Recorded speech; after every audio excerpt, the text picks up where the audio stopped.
Hello, everyone. Welcome to another edition of the Tom and John Show. Today, we're privileged to have Curtis Tyrrell, Director of Golf Operations at Medina Country Club in the Chicago area, as our guest. And John will take you through a brief bio and then turn it back to me. Yeah, sounds good. Thank you, Tom. Curtis, welcome. Awesome that Thank you you. join us here. I appreciate it. We've kind of had an interesting path as I try and introduce you because we were both in Maryland at a period of time. We were both in Connecticut at a period of time. We were both at Desert Mountain for a period of time. So all at different times, but kind of overlapped. And I think really it was in Connecticut where I met you. We were both in class there. We were at those Lake Miles. Yeah, yeah. So what I thought I'd do is, instead of trying to bastardize your bio, I thought I'd turn it over to you and tell us how you got started in turf and the business. I know you went from here at Penn State. Kind of give us a little bit of background before we get into what we're going to talk about. Sure. Hey, well, thank you both for having me on today. This is great. Last time we tried this, I had IT issues that we didn't make it all the way through, so hopefully I can keep up this time. But yeah, I got started in the business 20 some years ago after college. Went to work on the golf course, the Country Club of Woodmore, outside of Washington D.C. in Mitchellville, Maryland, where I had grown up as a uh, playing there as a kid. My father was a member, and I had a history degree. I wasn't really sure what I was going to do, so I was working on the golf course again, and I really fell in love with it. I had a great mentor there in Mike Evans, and he was a Penn State guy, and he started to teach me and show me all the different elements and aspects of our job and our career. And a few years later, I applied to the Penn State program and went to the 2 year program from '94 to '96, which was just a fantastic experience. And I know we'll talk about internships and stuff later, but that really just opened this whole industry to me because going to Penn State, you feel like a highly sought after basketball recruit when it's time to pick an internship. I mean, the names of the clubs that are open to you are pretty amazing. And I ended up going to Cherry Hills Country Club and working for Doug Brooks and Mike Burkett there, and that was fantastic experience. Worked my butt off, learned a ton, had a great time, and really kind of fueled my eagerness to travel and see different parts of the country. And that was one of the things that I really liked about the business was that there were so many places you could go do this. And so upon graduating, I went to Palm Springs, spent a year there working for Virgil Robinson, another Penn Stater. And then moved on to Scottsdale, Desert Mountain, and I think I might have been in front of you, John, or When were uh, you there? we Probably did from behind me. '97 to 2000. Yeah, behind me. I interned in 6 months in 1996. Okay, so I was right behind you there then, and that was a great experience working for Sean Emerson, one of my primary mentors. I mean, the whole multi-course facility and level of detail and organization that he had to come up with, being there to watch him develop and organize that was great. And we use many of those principles today here at Medina. Um, and then from there went on to Las Vegas, Anthem Country Club for 3 years, and then to Connecticut at the Lake of Isles, where we built two golf courses there, southeastern Connecticut, and that's where when you were a professor at UConn, we got to know each other a little bit. And really enjoyed my time there. I was there almost 6 years when I got the opportunity to interview for this job here at Medina. And 2008, I moved over here, and we're still at it. Yeah, that's awesome. Tom, I muted you. You might want to unmute yourself, but I know that you got a touching on how to touch that top of your screen with that little microphone icon. But I know Tom has been out there quite a bit working at Medina for renovations and Ryder Cup and all of that. Tom, you figure out how to. those. While I was trying to unmute, maybe I'll just ask you about it. But you obviously got pulled out to Medina for the Ryder Cup. That was the purpose of being out there. I don't know if you knew of the scale of renovation prior, but maybe you did. But when you got there, the first kind of task at hand was to renovate. Is that correct? Well, actually, one of the reasons why I was a good candidate for the job was that they knew they wanted to do some renovations, and their plans were to renovate courses 1 and 2. Their understanding was that 3 was ready to go.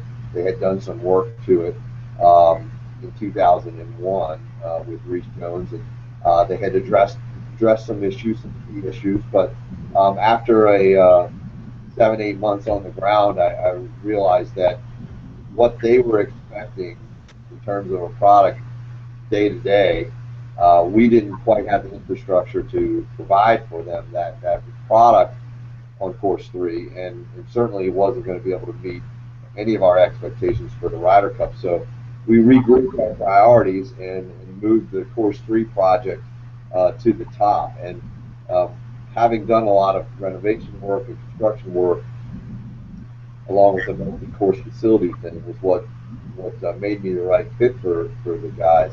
The Ryder Cup at the time was 5 years out, so we had to really get busy on course 3 right out of the gate, so we could have it done and be ready for Ryder Cup. That's crazy to me. That I didn't even realize it was that far out when we went there. I know. Ryder Cup. So Yeah, So I'm interested in the renovation part of it. Obviously, you redid the greens and some other things for course number 3. When you were brought out there in this multi-facility renovation, was the plan to renovate all 3 courses, or at least 2 of them? Was that the plan when they brought you out? yeah. In fact, I started on a Tuesday, and I had my first green committee meeting the following Saturday. And the first thing to do was lay out these plans to renovate course 1, and they said, "All right, well, where do we get started?" I'm like, whoa, I mean, it was February, and, Right. so they courses 1 and 2 had very little work done. 1 had some work done, 2 had virtually nothing, and they were overgrown with trees. They were filled with poania and basically every other grass under the sun. Um, Greens had shrunk, bunkers had been edged out and didn't drain. I mean, they were really quite a mess, and just needed a lot of work. So they knew that had to happen. Um, they just didn't at the time didn't quite have the understanding of the scope that was going to be necessary to organize and plan it and really build everything that they were expecting or were wanting. So it took a while. I mean, here we are 9 years, and we're on our last project now. But I don't know if they thought it was going to take 9 years, but it certainly has been. I think when you started to do the renovation, you got the Ryder Cup thrown in there. That probably kind of slows it down a little bit. I know you said you had photos and it wasn't large, but just walk us through some of the thought process with the renovation. I'm sure that people, one of the things people would like to hear is grass selection. I don't care that much about it. It's not that big of a deal. I think all these things are important. All these grasses are good. But the question I always get is like, well, what cultivar? What do you maybe walk us through a little bit? Photos come through. I'll show some areas, but walk us a little bit through the process and like go over some of the things, not just with number 3, but number 2. Yeah, I think the first thing that a lot of people do the project calls for a survey and good analysis of the drainage plan or lack thereof, for that matter, because what our issues was a lot of flooding and a lot of urban development. So we sit at a basin of a 4 square mile watershed. So whether it rains directly on our property or anywhere in that 4 square miles, that water's moving through here. So we needed a real good understanding of how the drainage needed to be improved and where we could expand upon it, build retention, different things. And all the projects started with that. So We got a real good survey, a real good drainage plan from our engineers, and then we would hand that information over to our course architect, and they would lay out any grading adjustments or routing plans within or on top of that drainage plan. And so, that work takes place year and a half or so before you ever break ground, maybe even 2 years, depending on your permit cycle. And here in Illinois, in our county, it's quite lengthy for the projects of the magnitude we're doing. We're talking about a year start to finish from the time you turn the permit into the county and before you can actually start moving dirt. So, that's a big part of really just having a good foundation and an understanding of where to get started and how you're going to be successful with the part that we're all interested in, which is growing the turf. So, we work with the engineering first, and then then becomes a collaborative effort between the architect, the engineers, and us as we develop the specs, and we start to understand what it is we're trying to create out there. And for our end of it, picking grasses, we did some trials and we had some experience at other properties. Obviously, Doc Watsky, who started working with us in 2008, was very involved in helping us go through that process and select things. And ultimately, we ended up picking one of the newer varieties of bent grass that was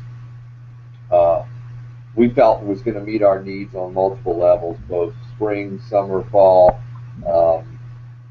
color, shoot density, organic matter production. We tried to evaluate everything, and we went with 007 as our primary turf. But all in all, in the end, it's really about the management of it after you get it in, and for many years after you plant it, that really determines how well it's going to perform.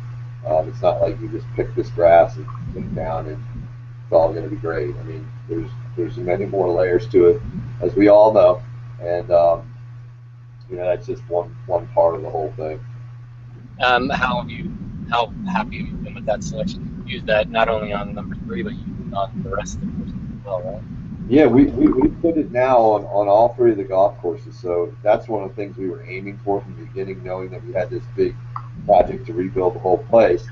We wanted to have the same infrastructure, the same grasses everywhere, so that we could get some economies of scale, whatever they may be out there in the future. And we are seeing some of that. In fact, today we're out there with we've got a big tournament on one of our golf courses, so we sent two teams, one from each of the 2 golf courses, out to mow all the fairways, in like 2.5 hours, and then all those machines go to the other one, and they're mowing the same grasses on the same infrastructure with the same machines.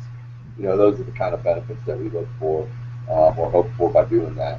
But yeah, we've been very happy with it. Color, the density, playability, it's been great. I had another question too.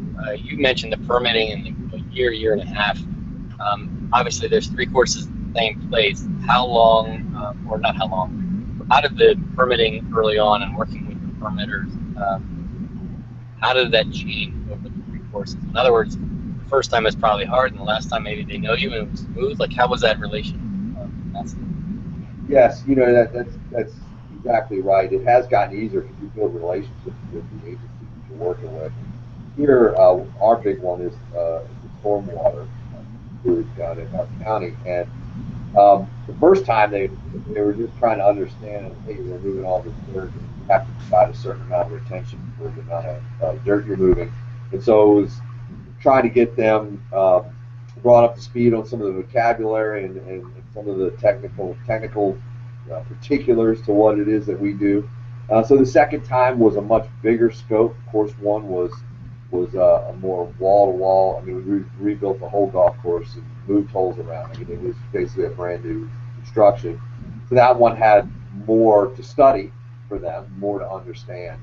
But they understood the concept, and all in all, in the end, what we've done to Medina is improve its water retention and its drainage capability for this entire watershed that's in their county. So they're excited about it, but yet you still got to go through all the calculations and understand all the particulars that the actual as-built have to meet when you're done. You know, if you say you're going to build a certain area at a certain elevation because you're going to hold water there, if you're off that elevation, you know, that's a problem. So it is down to the I being dotted and the T being crossed, but it does get easier to work with the groups as you move through, you know, a sequence of projects like that. So two of the courses, obviously number 3, the championship course, and number 1, we're done, right? So what's the reception to those so far? Yeah. So 3 was done in 2009 and 10, and we grew that in obviously leading up to 2012 during the Ryder Cup, and then in 2010 we started on the pre-development for course 1. So we were doing the engineering, the drainage analysis, working with different architects trying to dial that in, and we were really busy all up to and through the Ryder Cup, because the day after the Ryder Cup is when we started course 1. Literally the Monday after we finished on Sunday, we were bulldozing greens and taking trees out and starting that project. So in order to be able to do that, meet that kind of schedule, we had to have all that preliminary work, contractors lined up, all that stuff done in advance, and that just happened to be during the summer of the Ryder Cup year, which made one of the hottest summers we've ever had even more interesting. But we got it done, and we got started on time and finished on time too. So that's, I guess, all that matters. Yeah, that's pretty impressive. Wasn't number 1 a parking lot? Wasn't a lot of it a parking lot? Yeah, well, there was parking on number 1, but on number 1 we had all of the back of the house staging as well as a bunch of other hospitality elements for the Ryder Cup. So the entire back 9 had some sort of structure on it, and then the front 9 was either part of the driving range or it was parking, and then all of course 2 was parking as well. So you had even 2, which is getting renovated now, was parking then. So I just got back from, I didn't just get back, but I was at Baltusrol for a couple days last week, and you know, you're walking on a top 100, on 2 top 100 golf courses. One of them has tents parking. I mean, our parking was right next to the maintenance facility, and pulling up the parking lot fairway, like, oh no. And they had all that rain, and it was a muddy mess. It was nice when I was there, but they got all the rain after. I'm sure that takes a toll on the golf. Oh yeah, yeah, for sure. I mean, the long-term impact of it is what we really realize. You can just pull it off, reseed it, whatever, but the compaction and just the fact that you're overseeding grasses and trying to do it quick to get it back, you know, it's a tough thing to do. But you know what, the experience that it provides and the access and functionality that it provides for the tournament people is, you know, maybe it's worth it. Maybe it's worth the investment. For us on course 1, we knew we were going to do this project. That's kind of how all this timing came together, because it was like, well, we want to build it. Let's start it right after. That way we do what we need to do for the tournament, and then, you know, we're going to rebuild it anyway, and you know, so that all of that led in, you know, was part of all the decision making and the timing decisions to do it when we did it. So I want to switch topics to another one before we do that. Elevator speak to anybody that has to rebuild a golf course. Where do you start? What do you tell them? Anybody? I'm sorry, John. Ask me that again. Anybody that is, getting ready to go through a renovation of a golf course or a major project like you had. It doesn't have to be multi-facility, but where do they start? What do you recommend? How do you get the ball rolling? Well, I guess, I mean, depending on the size, if you're planning on a big renovation of your golf course, definitely start with your engineer. I mean, you definitely need an engineer to make sure you've got that drainage understood, and make sure you've got all of your grading dialed in. It's just critical, and it facilitates the architect's ability to design a couple fold. It's really a lot easier if you've got that done in advance. But the biggest thing I would say, in addition to that, is make sure that you are prepared with your numbers and that you don't try to, or you don't get suckered into the whole value engineering thing, right? I mean, that's one of the biggest challenges is when people start to hear and see the costs of some of this stuff. It's like, well, maybe we'll just do part of this one over here and part of that one over there.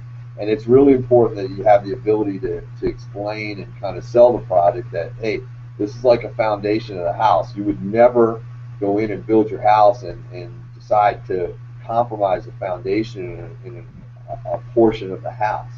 If you want to do it right, it starts with thorough engineering, thorough infrastructure, preparation, planning, and installation. And then your golf course is going to be there for decades. But if you start trying to patch things together or you get pushed into, um, you know, doing 75% of what you know is right, it likely is going to be a regretful decision down the line. So you got to be thorough on all that stuff, and definitely get your presentation skills and your selling skills together. You got to be able to get up in front of your owners. And for us, that's multiple committees of businessmen, lawyers, and doctors, and people that have little to no understanding of building golf courses, and you have to explain these technical things in order to build a biological system so that they can play golf. And you've got to really be prepared and um, able to deliver it. Otherwise, the wrong guy gets a hold of it on those committees and starts running down the road with things. Um, you could get off the rails, and that leads to the last thing is that you have to get a few of those owners and those members that on your team. I mean, in order for us to do all this, we had some critical membership involvement. A couple of people that took a lot of ownership of this project and the marketing and selling of it. And I would provide them with the accurate information they needed to go to their friends and fellow members and promote this. And you have to have people like that on your team as well. And in order to get people like that on your team, you've got to do all the hard homework on the front end. That's your job to get them that information. So I don't know if I answered your question exactly how you thought, but those are just a few of the things that come to mind right off the top of my head. No, that was good, and I was listening, but I also the email that I at least got the text message. It was nice. Thanks to myself, and now I have them. So I'm going to share a few images. This is course number 2, I think. Yes. So this is the current renovation, and that you're seeding the last green this week, right? Yeah, we are on our last hole. We'll be seeding tomorrow. Here it is. You see. Yeah, I can see it. So describe to us what we're looking at. I don't know if this is the best place to start, and I don't know what. This is great. Yeah, this is so one of the things we did is we bought a drone, and the guys, our superintendent, of course, too, his name is Dane Wilson, and our assistant superintendent is Ryan Mumper. So both of those guys have been pretty good, become pretty good drone pilots, and we've been taking photos and videos of the process all along the way, which we're excited. Hopefully, we come up with some neat production in the end. But what you're looking at here is holes 14 and 15. So at the bottom left of your screen, that rectangle is 15T, and it's a par 3 that from the back is 200 yards to the green in the distance. And then The green here? Yep, that's the green there. And then the green on your bottom right, that's 14 green, and the tee is straight ahead up there, right? And that is a par 4 at about 335 yards. And what's interesting was our project here on course 2 is a modified restoration. So we're trying to restore as many elements as we can while taking the opportunity to improve the golf course to meet today's both turf and agronomic and equipment technology. So we've brought a lot of the features back. We've expanded the greens. and we've made a few things new, if you will.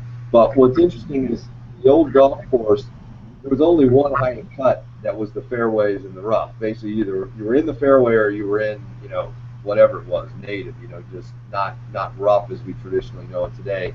So we took that a little further and blended some of the fairways or connected them together.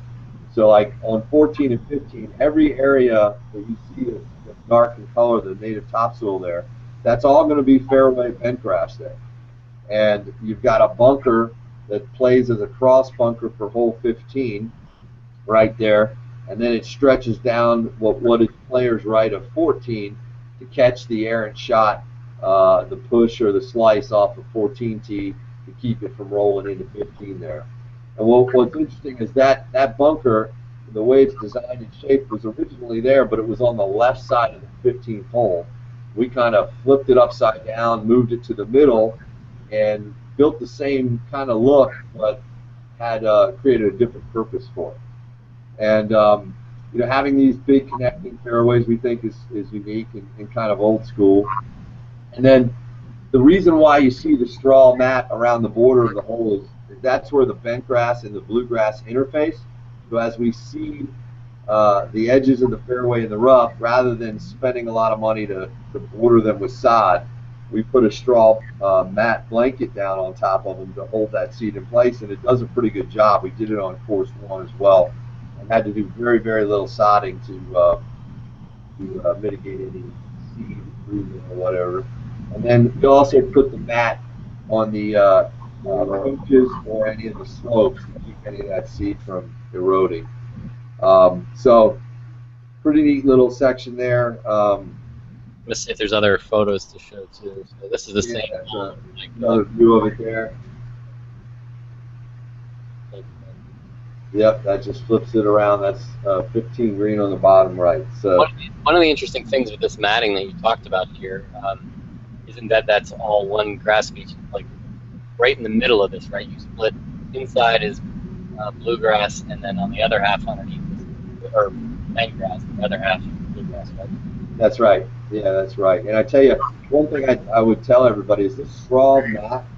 I mean, you do get some weeds that pop out of it, but they mow right out as you keep going repetitions up. But I tell you, it's a great tool. Saves a lot of money on sod when you're trying to support native soil up next to sand greens that you're trying to irrigate to germinate and stuff.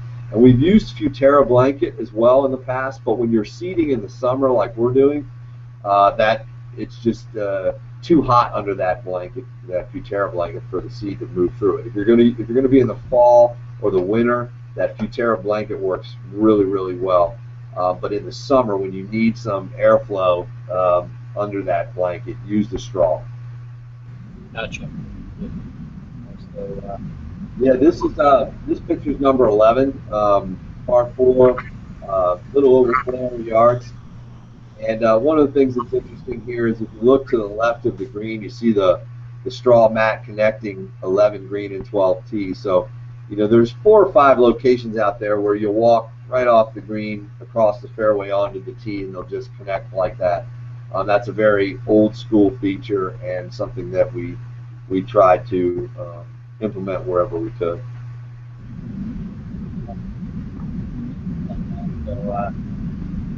Yep, this is so this is just number 4.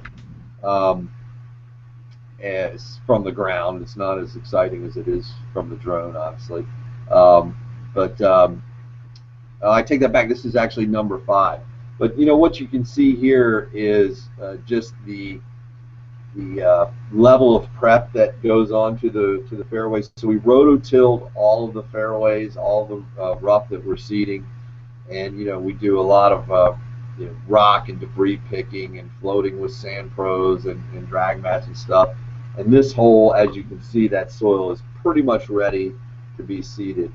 And we dropped the bent grass seed with a 6-foot Gandy spreader pulled behind a workman. And in order to get the seed rate right, we blend that seed with dried top dressing sand.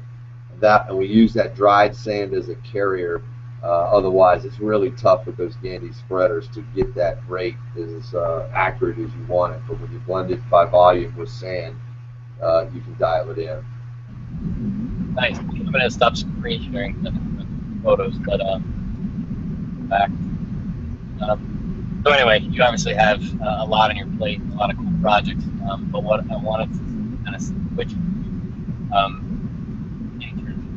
got a lot of my interest. I thought Tom, for my advisor when I thought I'd ask you, in your experience, where you saw so many students go through, what were some of the top things that you would look for in terms of good internships? Well, I can hear you, Curtis. Okay. Go ahead. Well, I think that was a great presentation of where course 2 is right now. And you emphasize that all 3 courses now will be dressed the same, which facilitates overall planning with fertility and so on and so forth, and even equipment use. But at the same time, architecturally, course 2 has turned out to be quite different than 1 and 3 that are also different. So the unique thing for the members, in my judgment, is that they can play golf all on the same kind of surface, but experience a completely different golf course, which is very unique. And I would be bold enough to project that when course 2 is finally open, it's going to be crowded. I think it's going to be a very popular course to play. And over time, the heat is finally coming off course 3, which it's been abused since the Ryder Cup was finished. And I'm glad you brought up the fact that about planning with engineers and permits and so forth, because the fact that you were able to start construction the day after the Ryder Cup ended on course 1 was a phenomenal task to overcome. And I think the advice to people who may or may not get the importance of planning and commissions and people that work on such entities to make decisions and operate in a timely fashion is their purview, not yours. And therefore, you have to, sort of toe the mark and be aware that it does take time, whether it's a year or a year and a half. That's what's going to happen. And so you can't expect to just step up to the plate and hit the ball.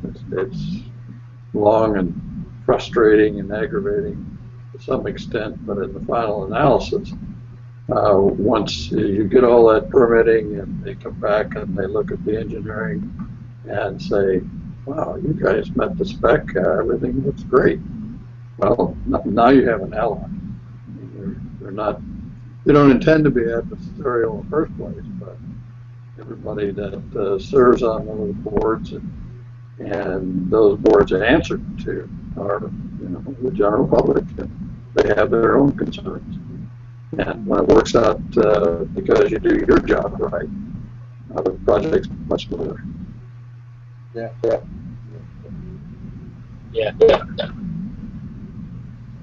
Oh. Anyway, I wanted to know a little bit on the top, back to internships. You have a unique, really kind of but why don't you tell us about your intern? Okay, so the intern program, John, I'm sorry you were breaking up a little bit. Yeah, I think that off of the microphones aren't muted, and all of a sudden you get a lot of crosstalk. But yeah, just your internship program, it's unique, and I was curious kind of like how you come about your philosophy. Okay, yeah. I mean, I love talking about our internship program. It's something that I am very proud of the way all of the guys that have been a part of it and work for me now or work for us here in the past have been a part of developing it and developing students or providing students with a great opportunity. And, we started it 9 years ago with one intern, and we're about to complete our ninth season. And I'm proud to say that of the team of eight, there's eight of us, myself, three course superintendents, and four assistants that run the three golf courses here. And we're the agronomists for Medina. And of the eight of us, or the seven guys that work for me, four of them started as interns here in our program and have come back to us as assistants and been promoted up through our system to now be where they are today. And that's something that I'm really, really proud of. And we've had guys that have now moved beyond our system onto their own golf courses and own clubs out there and are doing wonderful in their careers. So it means a lot to me each year to reach out to students and find out, who might be the next guy out there to come through and follow that same kind of path.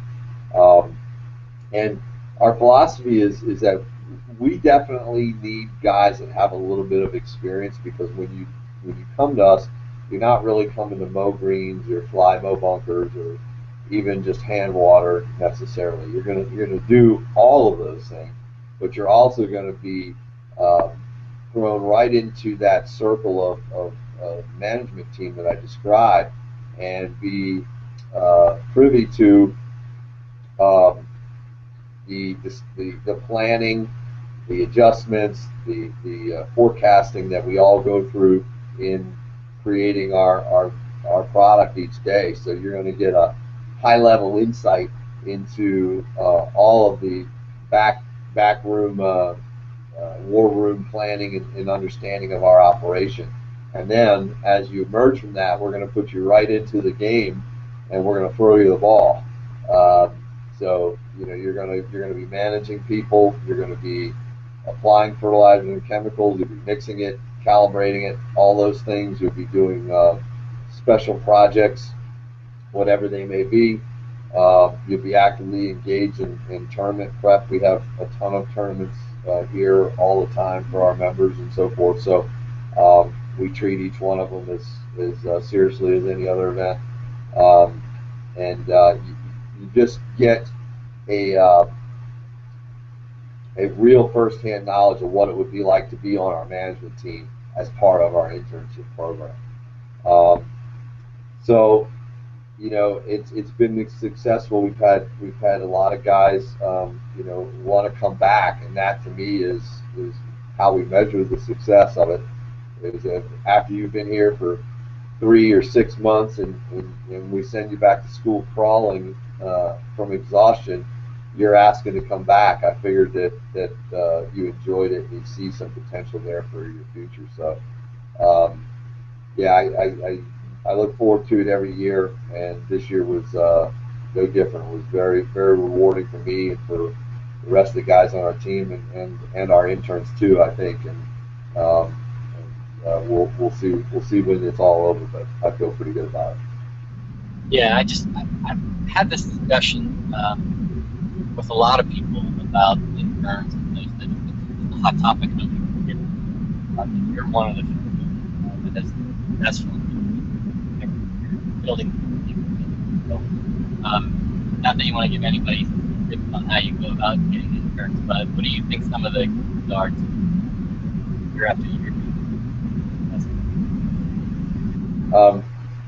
So what are some of the keys for what we're looking for in the students themselves, John?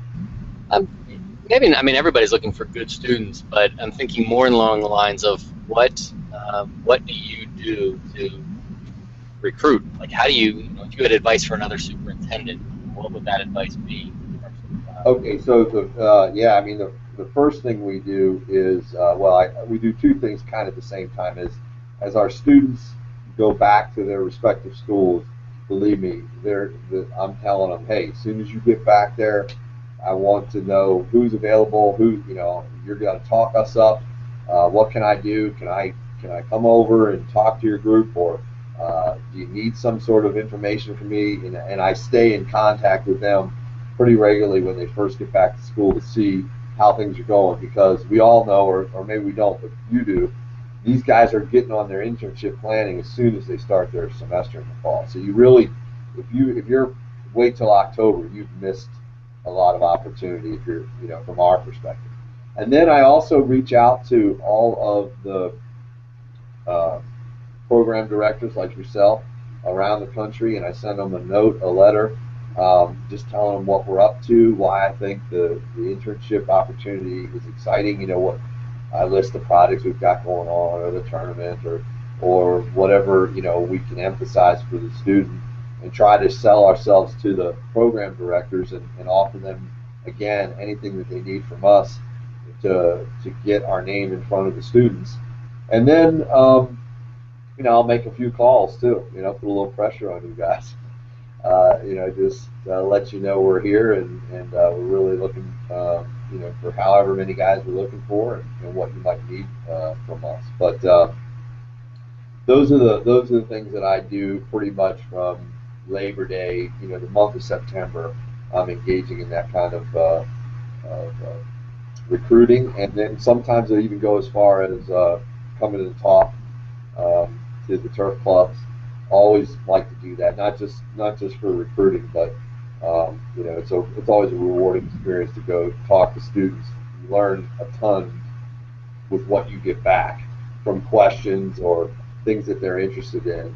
You go there intending to talk on one thing, and you come up with a couple other topics, which is always great. But yeah, you just got to jump on it early. You got to get yourself out there. You got to make the contacts, and if you've got students that are there that you got to get them to help you. Yeah, Tom, I want to hear from you in a second, but one thing I wanted to reiterate, Curtis, what you mentioned, is sometimes people don't realize, the superintendents don't realize, part of it is making sure that the student has a good experience, because when they go back and tell the other students that it's awesome or that it sucked, basically have set yourself up for 3 years of new students or 3 years of no students. Because they all talk to you. I think that's one big thing. You gotta ultimately product. Tom, you ran the 4-year program for years. What were some of the things that you told the students that would be most important? What did you try and have them look for? Well, what I tried to tell them when they went to an internship was to not be narrow-minded, get as much out of it as possible. You know, it's not about reading a cookbook and learn how to grow grass. It's about relationships you have with coworkers. It's observational. What do you see your boss do in his interactions with members, club officials, and so forth? Because that's all of the building blocks that you learn from. So that the time you spend in the 2-year program, for example, just flies by. I mean, it's over in a heartbeat. And you got to cram as much as you can into an internship, given the fact that it's longer than 4-year students. It gives you the opportunity to experience more and get more out of that internship, given the fact that it's only a 1-year internship. And the 4-year students get multiple internships because they're longer academically. But they also are limited by the fact that when they go do an internship, they're there for 2.5, maybe 3 months if they're lucky. And oftentimes it's not the most primo time of the year to learn. Things become kind of rote, everyday maintenance from June, July, and August. So I think what they need to do and understand is how to max out the sorts of things that are available to them given their own circumstances. And then on the other hand, the superintendents that take on interns from either program have to recognize at the same time that those are the complications, restrictions that are in place and what the students face. So at the end of the day, it still comes back to whether you've had a 3-month or a 6-month internship, you come back and you interact with your fellow students. And that's when all the chatter begins. You know, what did you get out of it? What did you learn? Why would you recommend or not recommend? Is what John pointed out. And it's for varied reasons. I mean, people have expectations, just like we all do. You know, I'm no spring chicken, and I still have expectations every day. Sometimes it shows up, sometimes it doesn't. But what you have to do is learn from each one of those expectations and say, you know, well, let me be introspective here a little bit and figure out why did I have that expectation in the first place. Maybe I shouldn't have. So the students will talk and talk and talk, and sometimes, you know, they'll be downtown at State College and have a couple of pints, and then they really let their hair down and start talking about things that they wouldn't talk about to their advisor, and that's all good. I think the advisors do the same thing about the students. Have a few pints and talk about them. But yeah, I think it's all a good point. I mean, Curtis, your point earlier about getting in early. I mean, we're in early August right now, and the students are coming back in 3 weeks, at least the 4-year students, and they're immediately going to start looking. So if you don't have that information out on TurfNet or GCSAA, or you're not sending it to the super or the advisors and the academic advisors, then you can miss out on some good opportunities, I guess. But anyway, good points. I want to wrap up because we've gone probably too long, and I don't know how many people will watch for over an hour. But the Ryder Cup's coming up, Curtis, and you've obviously were the last to host it in the United States, and I muted you, so you're going to have to unmute your mic when it's time to talk. But any advice or insight or thoughts about the Ryder Cup as the United Yeah, well, I'm excited for Chris and his team. I mean, it was a once-in-a-lifetime experience for me and all of our guys. You both were there. You know, you guys remember it. So, you know, my advice, I guess, to Chris would be to, I don't know, I sound like a broken record, but be prepared and be organized. I mean, I felt like our program that we did, you know, I would set it up kind of the same way. You know, I mean, obviously I'd make adjustments from what I learned, but we were down to all the details. I felt like we had covered, and our system worked really well. And you know, obviously you get out there the first couple of days and practice rounds, you learn a few things, and, you know, you make some adjustments. But the more prepared and organized you can be, now, here he is, you know, I don't know how many days out he is, 45 or something like that. The better he is going to be when you get there, because then when everybody starts arriving, from, you know, your volunteers to the rest of the PGA to the teams to everybody, it's like, for all of those of us that have been married, it's like a wedding. I mean, everybody's flying around. You see so many people. You don't get a chance to stop and talk to anybody for very long, and you just have to count on your planning, right? And you as the manager, as the leader of it all, are guiding everybody else along that plan, you know.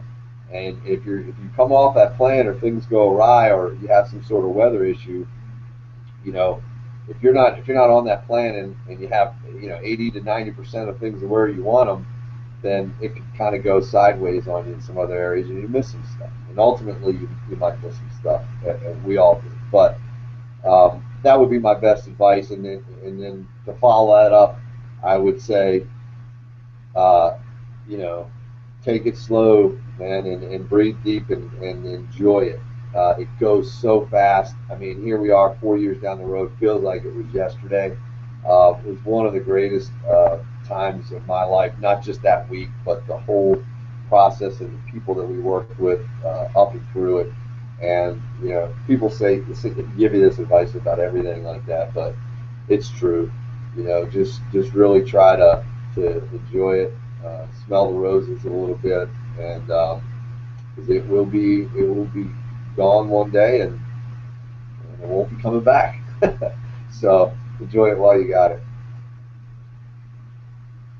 Yeah, sorry, I was muted. Yeah, I was muted. I was trying to find some photos. I'm going to share some quickly here. I'll share some pictures from the Ryder Cup. One of the things that was awesome for us, obviously, was that you hosted 20 of our students as volunteers for the Ryder Cup, which was amazing to have that. And so, it's such a production, and having all these tents and people, and this being, not a lot of golfers. I mean, it's amazing that you set this course up for this tournament. You have so many people there watching it, and they're all dressed up in crazy outfits and doing different things. But you have this crew of people, and I have to admit, I've been to a lot of events and tournaments and championships, and one of the things that I thought was unique about some of the stuff that you did is that your volunteer schedule was crazy. You actually had set it up so that volunteers rotated jobs like almost on a daily basis. So if you mowed greens on one day, or if you raked bunkers on another day, you might get switched up and move and work with the the irrigation guys the next day. And to me, that was crazy. It was unbelievable to see that, because I know from our standpoint, the students that went, they still talk about that. Now that they're 6 years out or 4 years out, they still talk about that as a highlight, and that they got to network and meet so many different people. This picture was one of my favorites. But the level of detail that you put into the course, and the team atmosphere, and Tom, there's you and me, and yeah, it was just cool. It was really neat, and not something that everybody gets to experience. And so wanted to give you a shout out for all the work that you did on that, and also ask you, and again, I know that you muted yourself, and I appreciate that, because the sounds are crazy if we're all on mic, but predictions. Is the U.S. going to actually win a Ryder Cup here, or what? Well, first let me just thank you, John. I mean, that experience with the Penn State students was your idea, and it was awesome. I mean, it was just really rewarding, and to be a part of that with those guys, and and Doc Watchke, you too. You were there with us from the beginning, and we really appreciate all of your contributions and support through all that. But yeah, I mean, the volunteer thing was great, and I'm glad that it worked out so well. But my predictions, yeah, USA all the way. I mean, in my opinion, I thought Davis Love did a fantastic job at the diamond, and the reason I say that is that traditionally the U.S. team's worst events were Friday and Saturday, and they were strongest in singles. So he created an atmosphere and kind of flipped the tables, and he got them focused on those first four matches, and sent them into Sunday with a 4-point lead. I mean, as a captain, I don't know what more you can do than give your team a 4-point lead. So I when we lost, I felt terrible for Davis, because I felt like he put it all out there, and he deserved to win, and I know how disappointed he was. So I'm thrilled that he's got a second opportunity to lead the team. I know he's going to do as good a job as he did the first time, and I hope that when it comes down to singles, the guys are making putts and not missing them. I think we can do it. I mean, I don't see why not. They should be confident, and they should take it to them. They should pound them into the sand. They should send them back crying, is what I think they should do. I hope you're right. I like to watch this. It's been a great golf. You got the 4 majors, you got the Olympics, you got the Ryder Cup. So yeah, I hope that it turns out positively for the U.S. I like both teams. I'm not knocking the Europeans, but man, I'd love to see the U.S. win a Ryder Cup here again. Okay, I think with that, we'll wrap up. It's been a little over an hour. What I usually do is just kind of give a round around the horn, and any last comments that you want to mention.